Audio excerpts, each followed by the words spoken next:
भगवान महावीर के चरणों में शत शत वंदन नमन। आप सभी को मेरा सादर जय जिनेन्द्र। 16 सतियों की श्रृंखला में आज 11वीं सती के बारे में जानेंगे। 11वीं सती सती दमयंती।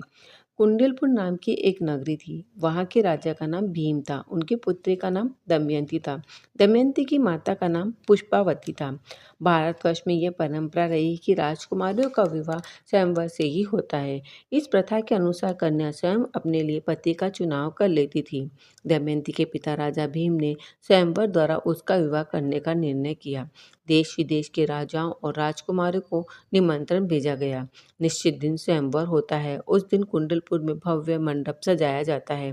राजा भीम को ने भी यथा योग्य राजकुमारों और राजाओं का सत्कार किया। राजकुमारी दमयंती हाथों में वरमाला लिए हुए मंडप में प्रवेश करती है और वह जिस राजा के सामने से निकलती है उस राजा का परिचय उसे दिया जाता है। यह क्रम चलता रहता है। चलते चलते वह अयोध्या के राजा नल के सामने पहुंचती है। राजकुमार नल के सद्गुणों का परिचय पाकर उससे प्रभावित होती है और राजकुमार नल के गले में वरमाला डाल देती है। राजकुमारी दमयंती के चुनाव की सभी ने प्रशंसा की। राजा भीम ने नल के साथ दमयंती का विवाह कर दिया। नल दमयंती को लेकर अयोध्या पहुंचे और सुखपूर्वक रहने लगे। राजकुमार नल के पिता ने राज्यभार नल को देकर नल को राजा बनाकर विदीक्षित हो जाते हैं। अब नल राजा व दमयंती रानी बन जाते हैं। राजा नल जितने धर्मपरायण व पराक्रमी थे उतने ही वे सुंदर भी थे। उन्होंने वेद शास्त्रों का अध्ययन किया था। संसार की समस्त कलाओं में पारंगत थे। पशु पक्षियों की बोली समझने में भी महारत हासिल थी।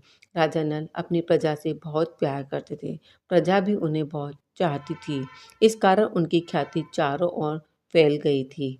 राजा नल के एक भाई था जिसका नाम कुबेर था। जिसकी उसकी नियति खराब हो गई थी। वह नल से अयोध्या का राज्य छीनना चाहता था और स्वयं राजा बनना चाहता था।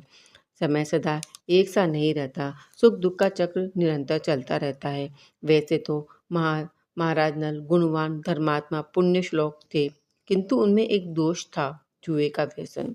राजा नल को जुए खेलने का शौक था। एक दिन कुबेर ने उन्हें राज्य हड़पने के विचार से नल को जुए खेलने का आग्रह किया। कुबेर जुआ खेलने में बहुत चतुर था। उसका फेंका हुआ पासा कभी उल्टा नहीं पड़ता था। राजा नल ने खेलते खेलते राज्य भी दांव पर लगा दिया। राजा नल जुए में हार गए। शर्त के अनुसार कुबेर अयोध्या का राजा बन जाता है। जुए की बदौलत राजा नल को भी राज्य से हाथ धोना पड़ा। नल को राज्य से छोड़कर जाना पड़ा। दूसरे दिन जब वह राज्य छोड़कर जाने लगते तो उनकी पत्नी दमयंती भी उनके साथ चलने के लिए तैयार हो जाती है। राजा नल ने दमयंती को बहुत समझाया कि जिस मार्ग पर वह जा रहे हैं वह बहुत ही कठिन व दुखदायी है। दमयंती कहती है कि सुख के समय आपके साथ रह सकती हूँ तो दुख के समय आपको अकेला कैसे छोड़ सकती हूँ। आपके साथ रहने में ही मुझे सच्चा सुख है, चाहे वह जंगल में हो या राजमहल में। दमयंती ने अपने तर्कों द्वारा राजा नल को मना लिया और दोनों ही निकल पड़ते हैं वन में जाने के लिए। दिन भर चलते चलते वह थक जाते हैं। शाम को एक पेड़ के नीचे विश्राम करने के लिए बैठ गए। दमयंती को थकावट के कारण नींद आ गई। नल को नींद नहीं आई। वह अपने भाग्य पर विचार करने लगे। उसी वक्त उन्होंने यह निर्णय किया कि वह दमयंती को यहीं छोड़ आगे अकेले चले जाएंगे। भयानक कष्टों को यह सह नहीं सकेगी। पत्नी दमयंती की साड़ी के आंचल पर एक संदेशा लिखते हैं कि तुम्हारे बाएं हाथ की तरफ जो रास्ता जा रहा है वह तुम्हारे पिता की तरफ जाता है। तुम उस रास्ते को पकड़कर चली जाना। मेरी फिक्र मत करना। भाग्य में हुआ तो हम फिर से मिलेंगे। रात्रि के तीसरे पहर में दमयंती की आंखें खुलती है। अपने पति को पास में न देखकर वह बड़ी ही घबरा जाती है। चारों तरफ घूमती है पर राजा नल कहीं दिखाई नहीं देते। दमयंती को घोर चिंता होने लगी। उसे अपनी कम नल की चिंता अधिक होने लगी। सोचने लगी, इस घने जंगल में मेरे पति कहाँ चले गए?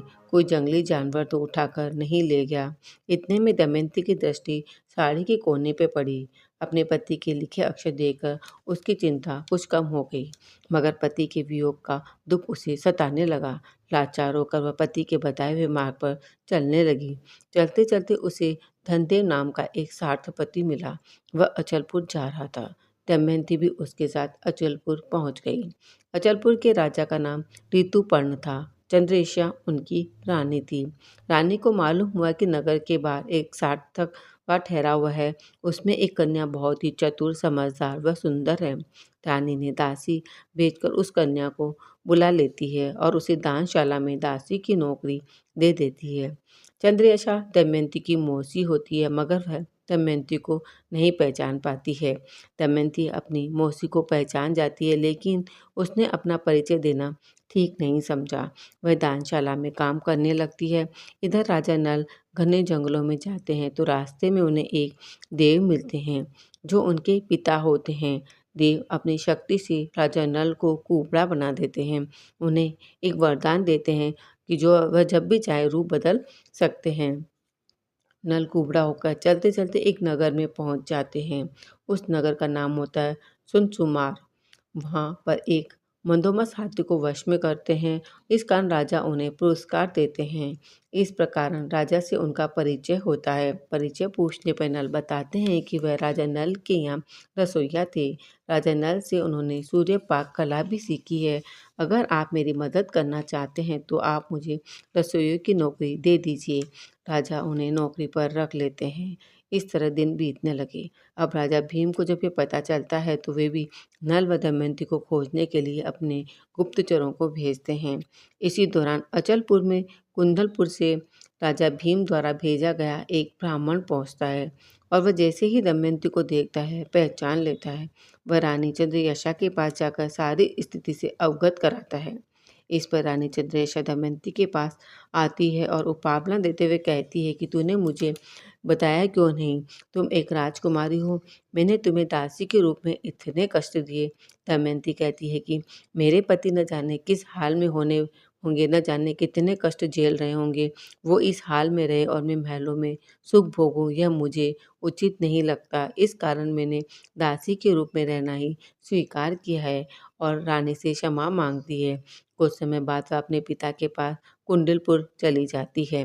दमयंती को कुंडलपुर में सभी सुख सुविधाएं प्राप्त थी, लेकिन पति के वियोग के कारण उससे उसके चित्त में शांति नहीं थी। राजा भोज द्वारा भेजे गए गुप्तचरों द्वारा चारों ओर राजा नल की तलाश कर रहे थे। कुंडलपुर एक व्यापारिक नगरी थी। वहां पर दूर दूर से व्यापारी आया करते थे। संजोग की बात है, सुनसुमारपुर से एक व्यापारी कुंडलपुर पहुंचता है। बातों ही बातों में वह राजा भीम से कहता है कि हमारे राजा के यहाँ पर एक रसोइया है, जो राजा नल का रसोइया था और राजा नल से उसने सूर्य पाक विद्या सीखी है। वह कुबड़ा है पर बहुत ही बुद्धिमान है। उसने एक बार मदोमस्त हाथी को भी वश में कर लिया था। वह बहुत ही बड़ा गुणवान है। वह इस प्रकार उसकी तारीफ करता है। जब राजा भीम व रानी दमयंती यह सुनते हैं तो उन्हें ऐसा लगता है कि हो न हो यह राजा नल ही है। दमयंती के पिता को भी विश्वास हो गया। राजा भीम एक परीक्षा करना चाहते थे। उन्होंने कहा, राजा नल अवश्य अश्वविद्या में निपुण है, यह परीक्षा और कर लेनी चाहिए, फिर संदेह नहीं रहेगा। एक योजना बनाते हैं कि राजकुमारी दमयंती का स्वयंवर रचा जाएगा और सुनसुमारपुर के राजा के पास निमंत्रण के रूप में एक दिन पहले संदेश भेजा जाएगा। वो नगर इतना दूर है कि एक दिन में पहुंच ही नहीं पाएंगे। अगर वहाँ राजा नल है तो वे अवश्य ही उन्हें पहुंचा देंगे, क्योंकि राजा नल अश्वविद्या में पारंगत थे। योजना के अनुसार दूत पहुंचता है सुसंमारपुर में राजा के पास राजकुमारी दमयंती के स्वयंवर का संदेश लेकर। लेकिन संदेश सुनकर राजा बड़े दुखी हो जाते हैं, क्योंकि उन्हें लगता है कि वे पहुंच तो पाएंगे ही नहीं। उनका जाने का बहुत मन होता है। वह बहुत उदास हो जाते हैं। नल दमयंती की स्वयंवर की खबर से चकित था और वह भी स्वयंवर में समय पर पहुंच जाना चाहता था। तब नल ने राजा से कहा, महाराज, बढ़िया घोड़ों का रथ मंगवाओ, मैं आज ही आपको कुंडलपुर पहुंचा दूंगा। राजा ने रथ मंगवाया। नल अश्वविद्या में निपुण थे, इस कारण वे उसी दिन कुंडलपुर पहुंच गए। राजा भीम की योजना सफल होती है और वो जैसे ही वहां पहुंचते हैं, राजा को पक्का विश्वास हो जाता है कि यह राजा नल ही हैं। दमयंती को देखकर राजा नल नल अपने असली रूप में आ जाते हैं। विद्या द्वारा वह अपना असली रूप बना धारण कर लेते हैं। सुनसुमान नगर के राजा ये जानकर बहुत लज्जित हुए कि मैंने अनजाने में राजा नल को अपना रसोइया बनाया। दमयंती अपने पति राजा नल को पाकर अत्यंत प्रसन्न हुई। राजा नल के छोटे भाई कुबेर ने आकर क्षमा मांगी और अयोध्या का राज्य लौटा दिया। नल फिर राजा हुए और दमयंती फिर रानी बनी। दोनों सुख के साथ समय व्यतीत करने लगे। कुछ समय बाद पुत्र को राज्यभार सौंपकर दोनों दीक्षा अंगीकार कर लेते हैं। तब संयम साधना से वे अपने जीवन में आगे बढ़ते हैं, अपने कर्मों को का क्षय करते हैं, पुण्य का बंध करते हैं और अंत में उन्हें स्वर्ग की प्राप्ति होती है। राजा नल स्वर्ग में कुबेर नामक देव बनते हैं और दमयंती उनकी देवी बनती है। मैंने आपको दमयंती सती के बारे में कुछ जानकारी दी है। अगर इसमें कुछ गलत कहा हो तो आप मुझे क्षमा करें। तस्य मिच्छामि दुक्कडम। सादर जय जिनेंद्र।